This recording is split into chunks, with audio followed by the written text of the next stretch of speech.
De volta aqui com Mulheres Mais, a gente estava falando sobre maternidade e amamentação, mas o assunto agora, que estamos no ar, é endometriose. A gente fala sobre esse problema que atinge 7 milhões de mulheres em todo o Brasil. Recebo a ginecologista Gilca Paiva. Bom dia, doutora Gilca. Seja bem-vinda ao Mulher Demais. Quando a gente fala em endometriose, pelo menos para a maioria das pessoas que entendem um pouquinho da doença, liga logo à infertilidade, né? É verdade, é. E está realmente muito relacionada. Geralmente o diagnóstico é tardio, então quando a mulher está pesquisando a infertilidade, descobre que a causa é a endometriose. E pode ser assintomática, porque a gente vai falar agora como é que a endometriose age. Vem pra cá, doutora Gilca, que a gente tem uma arte que explica como ela age. Só que muitas vezes esses sintomas, eles são inexistentes. A gente vai falar sobre isso daqui a pouquinho. Vamos entender como é que funciona. Tá ligado ao endométrio, claro. Então, a parte do endométrio é a parte do útero que descama todo mês, né? Ele vem com a menstruação.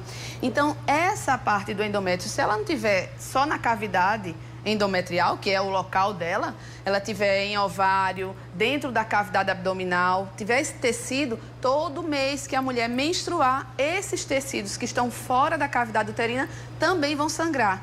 E com isso vem dor, porque é um sangramento interno, e um processo de defesa do organismo, que é parar esse sangramento, e isso causa aderências.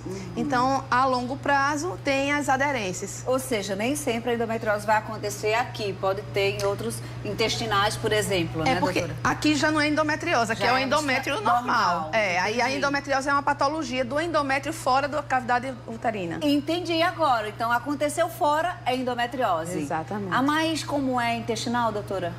Olha, a mais comum é essa pélvica, né? A intestinal não é tão comum, mas tem sido cada vez mais frequente. E aí, Fernandinha, uma coisa que a gente chama atenção. A gente sempre fala da endometriose ligada à questão de infertilidade, mas um dano grave é realmente quando a endometriose ela começa a atingir os outros órgãos, especialmente o intestino. Muitas vezes a correção disso é tirar uma parte do intestino. O tratamento é com anticoncepcional para parar de menstruar? Qual seria o mais indicado? Olha, parar de menstruar é uma coisa importantíssima para as mulheres portadoras de endometriose, até para a qualidade de vida. Então, o anticoncepcional, em princípio, é para isso. Mas existem medicamentos para diminuir e parar esse sangramento e diminuir o tamanho dos focos de endometriose, mas muitas vezes o tratamento é cirúrgico. Felizmente, nós temos a cirurgia minimamente invasiva, que são as cirurgias laparoscópicas, né? Que aí muitas delas resolvem com isso. Ela falou dos perigos, principalmente de atingir outros órgãos. A gente fala aqui da intestinal. Os sintomas mais comuns, doutora Gilca? Da endometriose intestinal, né? As dores no período menstrual, isso é da endometriose em geral, porque está relacionado com esse sangramento cíclico, né?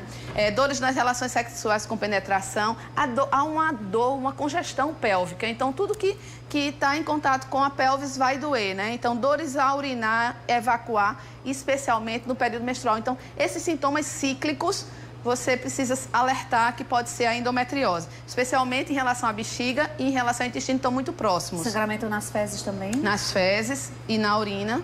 São sangramentos cíclicos, isso faz pensar, sim. Ou seja, tem uma piora na qualidade, vamos sentar, doutora Gilca, tem uma piora na qualidade de vida de uma maneira geral. Sim. Só que a gente está falando de sintomas, eles podem simplesmente não existir. Eu sou uma paciente assintomática de endometriose, não tinha absolutamente nada disso e tinha endometriose. Então, daí a importância, mas não consegui engravidar. Então, daí a importância da gente entender isso, a doutora Gilca falou da cirurgia, acaba muitas vezes sendo um exame investigativo, nem sempre é só para tratar quando descobre, né, doutora? Exatamente. Olha, você mostrou o seu exemplo. Muitas vezes a endometriose não tem sintoma algum. Então, nesse caso, ela é descoberta tardiamente quando a mulher está investigando uma infertilidade, que foi o caso que você falou. E aí, essa cirurgia, ela tanto é diagnóstica como terapêutica. Na hora que vai fazer uma investigação e acha a endometriose, nesse mesmo momento, tratam as lesões. Tem uma telespectadora que comenta o seguinte, ela engravida, mas aí geralmente com 8 semanas, 2 meses, ela perde. Pode estar ligada à endometriose? Eu acho que...